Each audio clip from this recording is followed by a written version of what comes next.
Episode 6 start होता है हीसू के अपार्टमेंट से, जहाँ पर कोई एंटर करता है। वो बिल्कुल फ्रीक आउट हो गई थी। ये इंसान कोई और नहीं बल्कि जांग कांग होता है, जो कि हीसू के घर आ जाता है। यहाँ पता चलता है कि वो बिल्कुल भी वही सीधा साधा फैमिली मैन नहीं था जैसे उनसू समझती थी और वो शो किया करता था। उसने जिनपियो का फ़ोन का सारा डिलीटेड डेटा रिकवर कर लिया था, जिसमें घर का सीसीटीवी फुटेज और वो लोकेशन भी थी जहाँ पर हीसू ने जंगल में जिनपियो की ग्रेव खोदी थी। जांग उसे 5 दिन के अंदर 3 बिलियन वॉन की डिमांड कर देता है और उस पर साइकोलॉजिकल टॉर्चर चलाता है।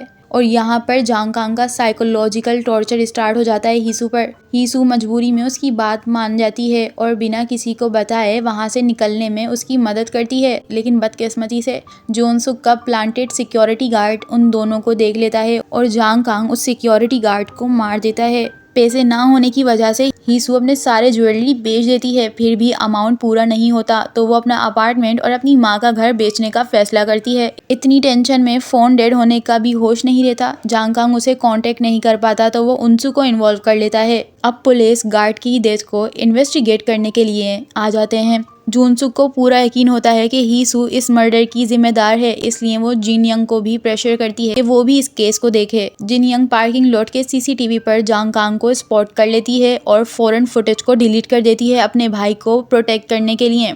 ये प्रोटेक्टिव जेस्चर नहीं होता बल्कि इसलिए करती है क्योंकि उसके खुद के फैमिली बैकग्राउंड चेक हो रहे थे। उसे उस गार्ड की नोट्स भी मिल जाते हैं, उनको फाड़ देती है ताकि उनकी फैमिली से लिंक ना हो।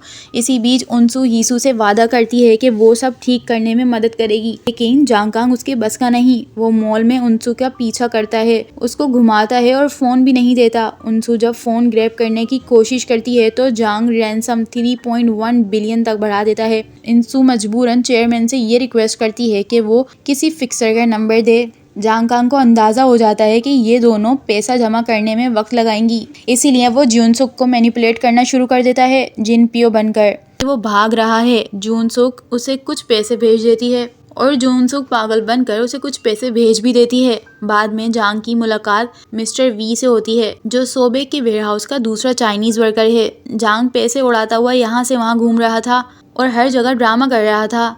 दूसरी तरफ सोबेक इस वक्त चेयरमैन को होस्ट कर रहा होता है और उसे पता चलता है कि उनसू ने मिस्टर हुआंग को हायर किया है एक फ़ोन रिकवर करने के लिए। सोबेक ये सुनकर हैरान हो जाता है क्योंकि हुआंग की एजेंसी तो असल में किलर्स और थग्स को भेजती है।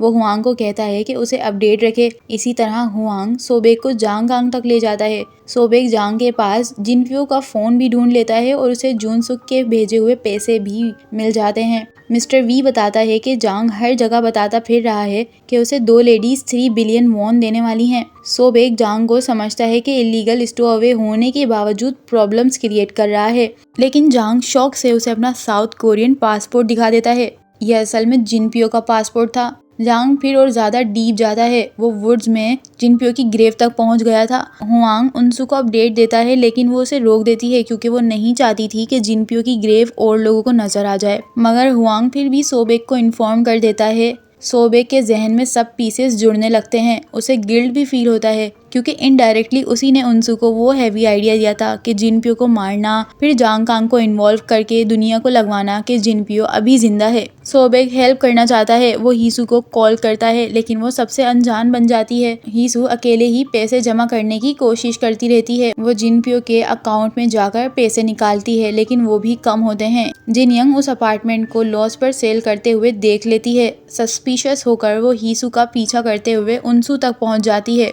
वहाँ उसे याद आता है कि उनसू ही तो जिनपियो की मिस्ट्रेस थी और ये हीसू से क्यों मिल रही है। उनसू इसी वक्त जांग कांग को मिलने जा रही होती है। जिन यंग उन दोनों का पीछा कर रही होती है, तभी उसे ऑफिस से कॉल आती है कि डैश कैम फुटेज में हीसू गार्ड की मौत के वक्त पार्किंग लॉट में ही थी। जिन यंग फौरन से डैश कैम को डिलीट करने निकल पड़ती है। तभी जियोनसुक का फ़ोन आता है कि जिनपियो वापस आ गया है। जिन यंग जल्दी से घर पहुंचती है और जांग के टेक्स्ट को एनालाइज करती है और वो फ़ौरन समझ जाती है कि ये जिनपियो नहीं हो सकता। टेक्स्ट काफ़ी इनफॉर्मल टाइपों से भरे हुए हैं, जबकि जिन यंग फैमिली के साथ भी फॉर्मल सही कोरियन लिखता है। आखिरी सीन में जांग कांग को अंदाजा हो जाता है कि उनसू से पैसे की तरफ नहीं ले जा रही। वो कार क्रैश करवा देता है। उनसू बेहोश हो जाती है और वो भागकर मेन रोड पर पहुंच जाता है। वहां डायरेक्टली जिन यांग की कार सामने नजर आ जाती है और यहीं पर जाकर ये एपिसोड खत्म हो जाता है।